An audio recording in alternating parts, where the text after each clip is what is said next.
क्या गर्दनी बाग धरना स्थल भी बैठना अब बच्चों के लिए मुश्किल होगी। उनको ये बात बोला गया है कि आप गर्दनी बाग से अपना टेंट जो आप लगाए हैं ये हेलो झकास भारत आप देख रहे हैं। मेरा नाम आदित्य कुमार है। अभी हम बात करेंगे बीपीएससी टीआरई 3.0 के सप्लीमेंट्री के विषय पर।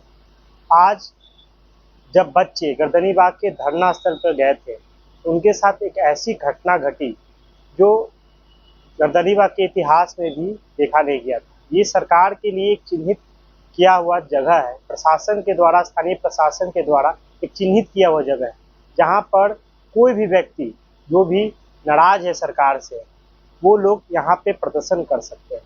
लेकिन आज जब बच्चे वहाँ पर गए थे तो उनके साथ स्थानीय प्रशासन के द्वारा, मैं नाम नहीं लेना चाहूँगा उस अधिकारी का, लेकिन उनके द्वारा ये बोला गया कि आप यहाँ पर धरना प्रदर्शन नहीं कर सकते।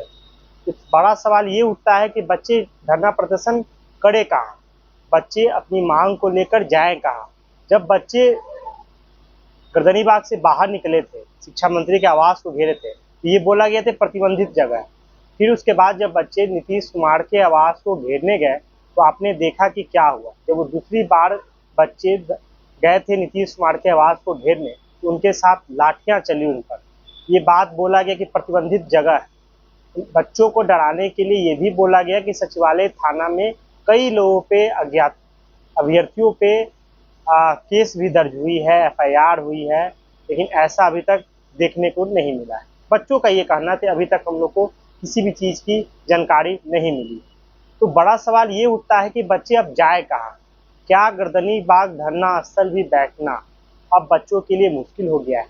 बच्चों के द्वारा ये बोला गया है कि स्थानीय प्रशासन के द्वारा उनको ये बात बोला गया है कि आप गर्दनी बाग से अपना टेंट जो आप लगाए हैं, ये बच्चे टेंट भी अपने पैसे से लगाए थे।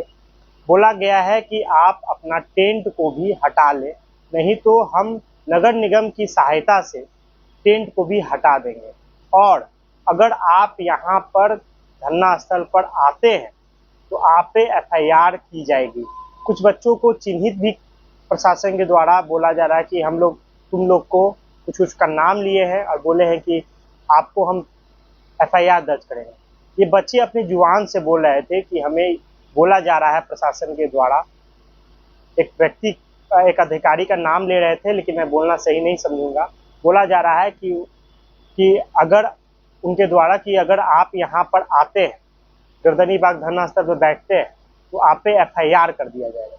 ये तमाम विषयों पर लगातार बच्चे आज बोल रहे थे कि क्या अब गर्दनी बाग का धरना स्थल भी हमारी बातों को रखने के लिए क्या गर्दनी बाग में भी ना बैठे। तो बड़ा सवाल ये उठता है बच्चे जाएं तो जाएं कहाँ।